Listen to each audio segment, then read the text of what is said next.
안녕하세요. 코인앤위치 트레이더 제이입니다. 현재 바이낸스 기준 테더 비트코인 선물을 보게 되면 지난 주말 해가지고 약 3번 정도 의미가 있을 만한 흐름이 나오긴 했는데 그래도 시세에 큰 변동은 없었습니다. 아시겠지만 주말에는 특별한 재료가 나오지 않는 이상 웬만하면 변동이 없기 때문에 그렇고요. 이미 투자하시는 분들은 충분히 알 거라고 생각을 합니다. 사실 이번 주뿐만이 아니고 지난주나 지지난주부터도 큰 시세가 없었는데 당연히 이유는 이제 이번 주에 나올 FOMC 결과에 따라서 실시간으로 변동이 심하게 나올 겁니다. 그래서 웬만한 투자하시는 분들은 FOMC 회의, 파월의 연설을 실시간으로 보십니다. 그렇기 때문에 투자하시는 여러분들도 현재 포지션이 구축해 있다면 이 실시간 방송은 꼭 보시기 바랍니다. 말 한마디 한마디 따라서 빠르게 움직이기 때문에 내 돈을 지키기 위한 방법이라고 생각하시고 시간 투자를 해보시면 좋을 것 같습니다. 그러면 오늘 시황 간략히 시작을 할 거고요. 시작하기 전에 영상 구독과 좋아요 눌러주시고 조금 더 궁금한 사항 있으시면 하단 댓글 남겨주시기 바랍니다. 그러면 기사 몇 개 간략히 볼게요. 우선 BBC 나온 기사고 한글 번역한 본입니다.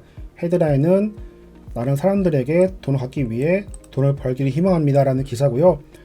내용이 좀 깁니다. 밑으로 보시게 되면 FTX가 어떻게 파산했고 그리고 현재 조사에 들어가 있으며 앞으로 샘 뱅크먼 프리드가 바라는 입장을 요약한 건데 결론적으로 이제 여러 가지 비난에 대한 부분, 회사를 자신의 개인 영지로 운영했다고 비난을 했고요. 그리고 파산 변호사들은 FTX 스캔들을 미국 기업 역사상 가장 갑작스럽고 어려운 붕괴 중 하나라고 묘사했습니다.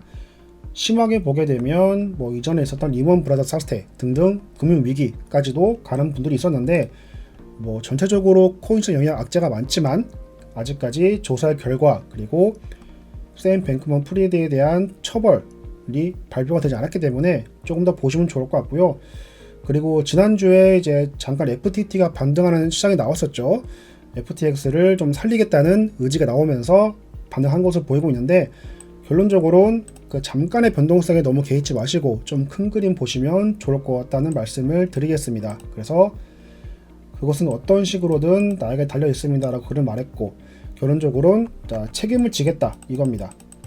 이 사태에 대해서 나는 분명히 책임을 지겠다라는 기사인데 당연히 책임을 져야죠. 대표이기 때문에. 그래서 FTX, 샘 뱅크먼 프리드 이외에도 알라메다 리서치라든가 아니면 관련사들, 관계사들 그리고 인플루언서들도 현재 집단 고소까지 당한 만큼 조금 더 추이를 지켜보시면 좋을 것 같다는 말씀을 드리겠습니다. 다음 기사는 이제 캐시우드가 언급한 내용인데 FTX 사태는 금융의 미래가 탈중앙화와 투명성에 있음을 보여준다. 왜냐면 사실 비트코인 거래소 회사들의 재무제표가 이전에는 공개가 안 됐었죠. 공개가 안 됐었는데 이번 FTX 사태에서 재무제표가 공개가 될 것으로 보입니다. 공개가 될 수밖에 없고 그렇게 되면 현재 거래소들도 이제 콜드월렛 주소를 공개를 하면서 신뢰도를 높이고 있죠. 그렇기 때문에 어떻게 보면 투명성에 대한 부분은 앞으로는 좋아질 수밖에 없다. 그래서 규제도 심해질 거고 그렇게 되면 코인의 안정성은 조금 더 올라갈 수밖에 없지 않느냐라는 캐시우드의 언급이고 이거는 저도 충분히 동의를 합니다. 그렇기 때문에 어떤 방향으로 규제가 일어날 것이며 어떤 형태로 재무제표 공개될 것인지에 대한 부분도 차분하게 지켜보시고 대응하시면 좋을 것 같다는 말씀을 드리고요. 그리고 가장 중요한 올해 마지막 미 FOMC고 긴축 속도 조절 가능성에 대한 부분입니다. 사진을 좀 보여드릴게요. 보시게 되면 예측에 대한 부분인데 15일날 새벽 4시에 실시간 열리고 선물 가격이 이렇게 나와 있습니다. 예측치를 보게 되면 4.25에서 4.5%가 78.2%고 4.5에서 4.75가 21.8%입니다. 원래는 이제 지난 FOMC 결과가 4%였죠.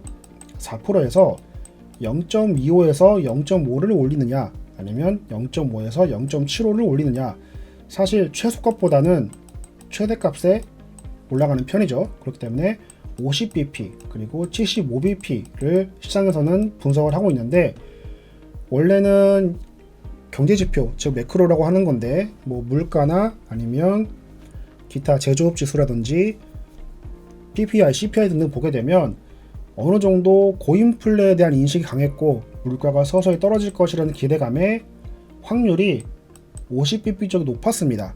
그런데 지난주 발표된 PPI도 그렇고 예상치를 상회하면서 다시 확률이 75bp로 조금은 이동된 상황이에요.